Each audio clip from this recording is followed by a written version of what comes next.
Hi, I'm Elaine Harding. Welcome to my blog at stampwithelaine.com. Now, earlier in the week, I touched on these reversible stamps and promised to follow up with a card. The Countless Trees are reversible stamps, so you can stamp on both sides. So the side which is flat, which normally sticks to the back of your block, and you mount it, you can now stamp on the reverse as well. Pop the etched image face upwards, then you can pick up the stamp, press it down hard so it will adhere to the block, and then you use the solid image or the reverse side of the stamp to stamp your solid image. It illustrates this on the cover of your stamps. So the greyed out areas are all the solid images, and the more defined image on the reverse side is the leaves for the various foliage of the trees.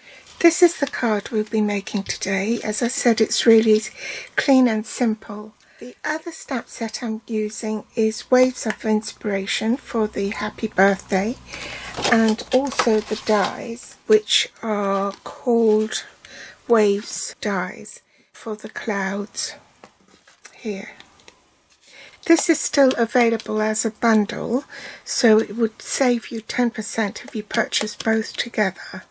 The inks I'm using are Crumb Cake and Mint Macaron. The card base is in Mint Macaron and it measures 5 7/8 by 8 1/4, so in metric that's 14.85 by 21 centimeters and folded in half. The matte layer for the card front is 3 5/8 by 5 3/8, in metric that's 9.5 by 14 centimeters. I'm going to glue this to the card front as I go along so I don't lose the pieces. And this paper is from Celebrate Everything, and it's been cut at 3.5 by 5 1/4. In metric that will be 9 centimeters by 13.5 centimeters. Oh, I don't want to glue that yet.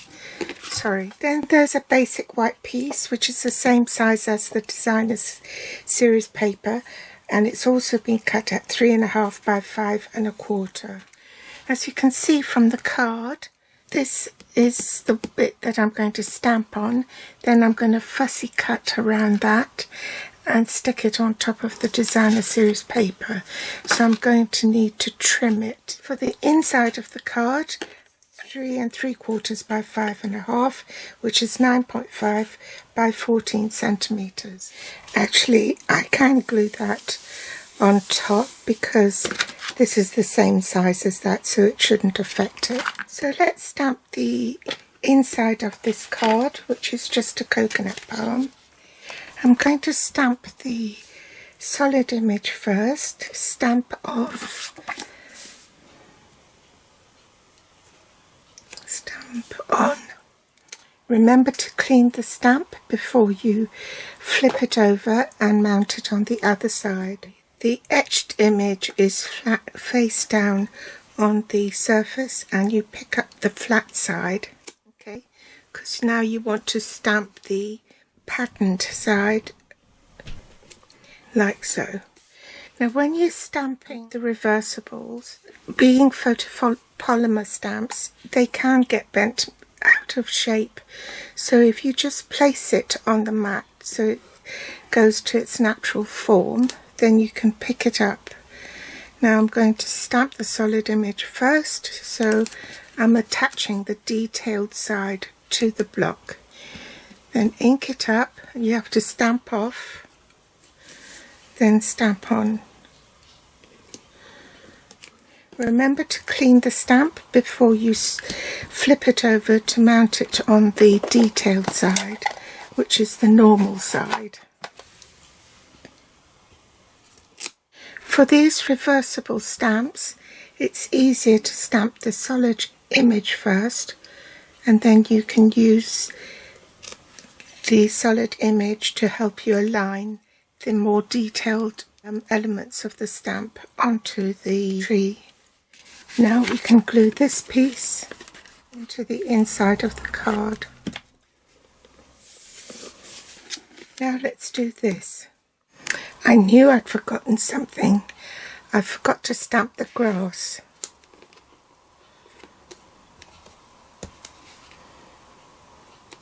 I've cleaned the stamp and I'm just flipping it over to stamp the grass. Make sure the grass is facing up the right way. Now I want to stamp this weeping willow.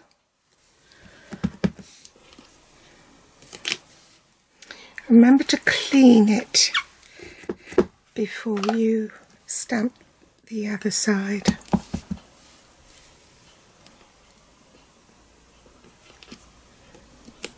For this one, I'll stamp directly onto the cardstock without stamping off.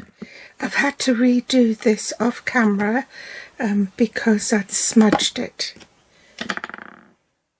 So I've just mounted this stamp and bent the trunk a little bit.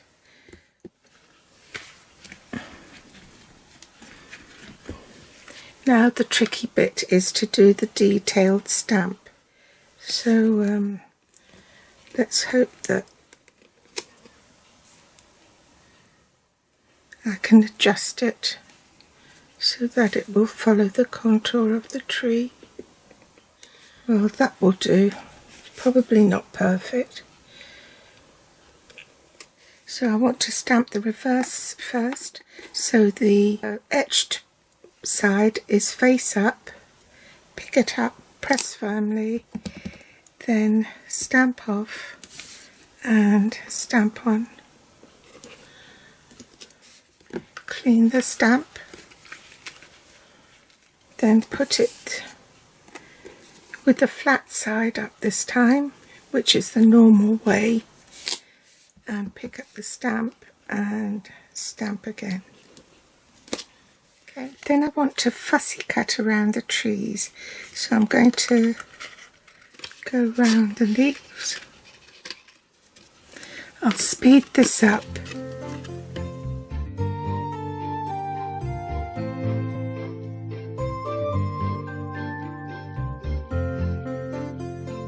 Don't throw away this bit because you can use it to die cut your clouds and your sentiment. On the back you can cut out some dimensionals. So I'm just going to cut a strip from here.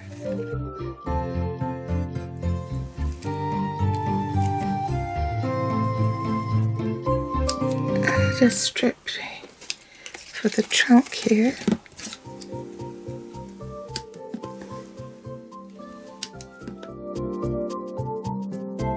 Bring back my card. I put dimensionals all along there, and I'm just going to line it up with the base of the designer series paper and stick it on.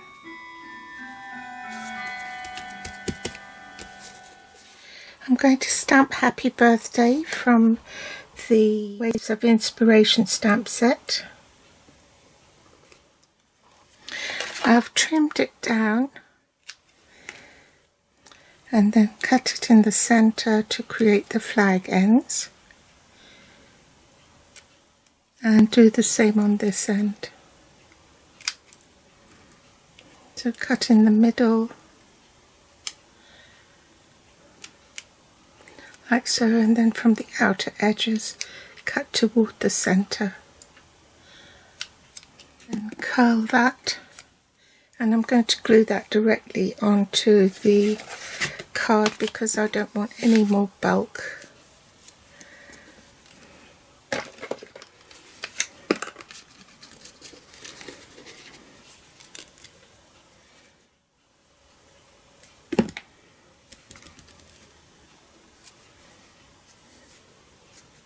And with the leftover cardstock from that I can cut my clouds. I'll do that off camera.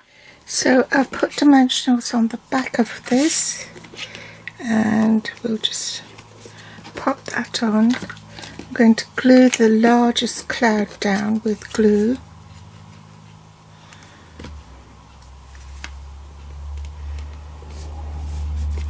And pop the smaller one in front of it.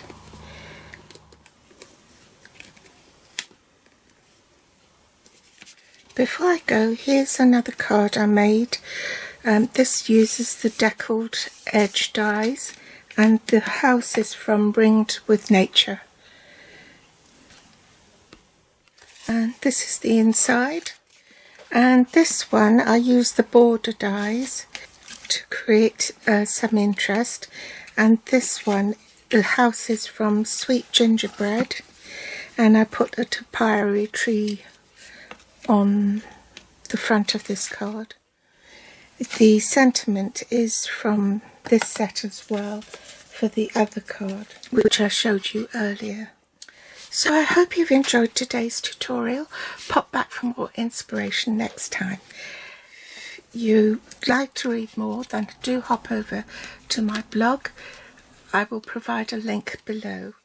You can also find me on Facebook, Pinterest or Instagram.